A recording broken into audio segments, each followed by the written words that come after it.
Salut, c'est Trado, content de vous retrouver pour la mise à jour hebdomadaire de l'or et de l'argent libellés tous deux en euros. Alors, bon, pas de doute, la tendance elle est bien haussière, vous le voyez.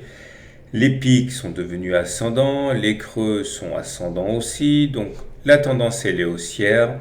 C'est confirmé également par le fait que nous soyons au-dessus d'une moyenne mobile à 30 semaines qui monte. Ça veut dire qu'on est en tendance haussière, encore une fois, pas de doute. La question maintenant est de savoir à quel moment entrer. Alors nous avons eu ici une couverture en nuage noir, vous voyez, bougie 1 verte, bougie 2 rouge. La bougie 2 commence plus haut que le niveau de clôture de la bougie 1 et termine en dessous de la moitié du corps vert précédent. Ça s'appelle une couverture en nuage noir. Ça veut dire que dans plus d'un cas sur deux, il y a une baisse la semaine d'après. Ça a été chose faite ici, mais cela ne remet nullement en cause la tendance haussière. Alors quand on regarde l'Ishimoku, c'est important parce que ça peut nous donner des indications supplémentaires. Première indication, on est bien en tendance haussière comme vous pouvez le voir puisque eh bien, vous le voyez, hein, on est au-dessus du nuage, donc ça, c'est une bonne chose. Maintenant, vous voyez, on a deux sentinelles ici, que l'on appelle la Tenkan et la Kijun.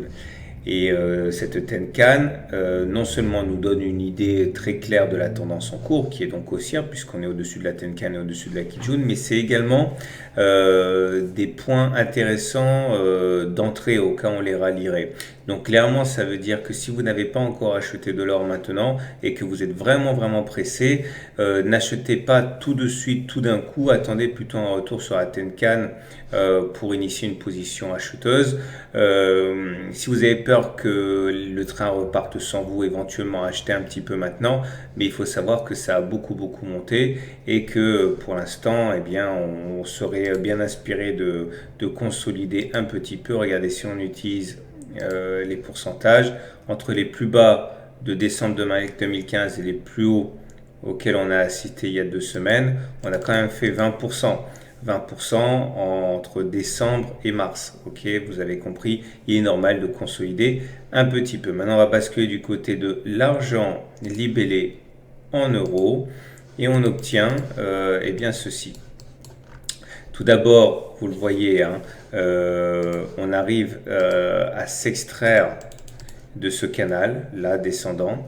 L'objectif, il est facile. Théoriquement, il s'agit de prendre la hauteur du canal que l'on reporte au-dessus du point de cassure, puisque cassure il y a eu. Ça nous donne un objectif qui serait de rallier cet oblique-là.